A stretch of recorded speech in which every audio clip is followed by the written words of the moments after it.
Assalamualaikum warahmatullahi wabarakatuh. Perkenalkan, nama saya Wahidatul Ardita dari Prodi Manajemen 1B Sekolah Tinggi Ilmu Ekonomi Yapan, Surabaya. Pada kesempatan kali ini, saya akan membahas materi tentang personal branding. Kira-kira apa sih personal branding itu? Personal branding adalah proses pembentukan persepsi masyarakat atau publik terhadap aspek yang dimiliki seseorang, yakni meliputi kepribadian, kemampuan, nilai, serta persepsi positif yang ditimbulkan atau yang ada di dalam diri manusia. Personal branding juga bisa dikatakan sebagai sebuah ciri khas atau keunikan yang melekat yang dimiliki oleh pribadi seseorang. Cara kita menunjukkan, memperlihatkan, dan menjelaskan bagaimana diri kita kepada dunia.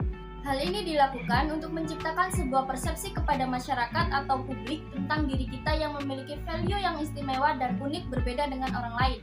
Personal branding sendiri sebenarnya secara ilmiah sudah tertanam di dalam diri seseorang. Tinggal bagaimana kita membangun dan menunjukkan kepada publik tentang diri kita.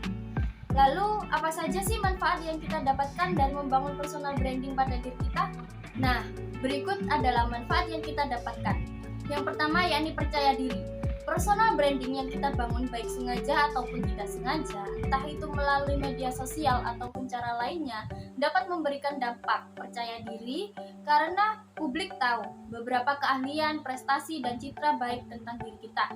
Yang kedua yakni mendapatkan kesempatan untuk memiliki lebih banyak relasi dibandingkan orang lain yang hanya membiarkan personal brandingnya berjalan semestinya tanpa dibangun dengan sengaja atau tidak dikembangkan.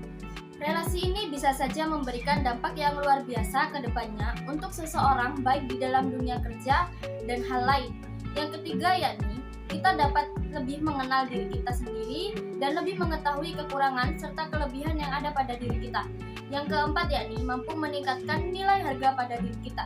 Hal ini bisa meningkatkan harga jual seseorang karena telah dianggap ahli dan profesional dalam bidang yang ditunjukkan dalam personal branding seseorang.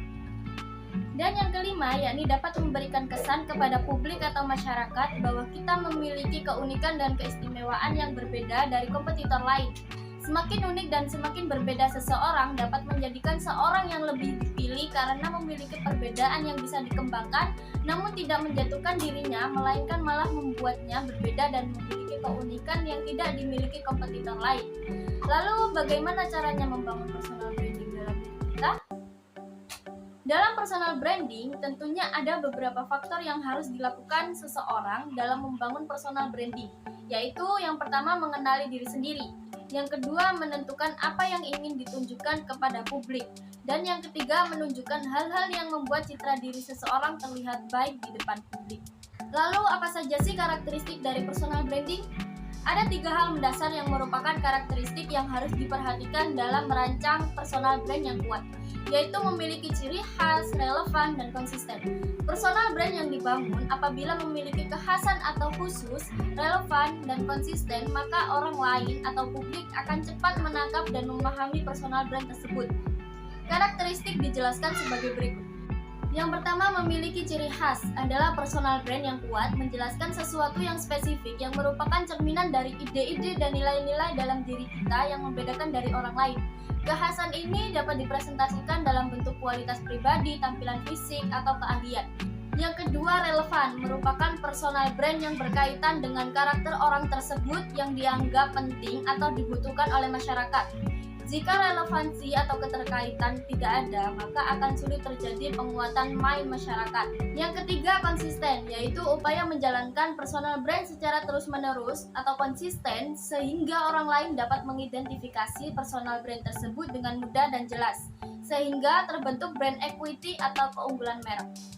Itulah materi yang dapat saya sampaikan. Sekian dari saya, Wahidatul Ardita. Kurang lebihnya mohon maaf. Wassalamualaikum warahmatullahi wabarakatuh.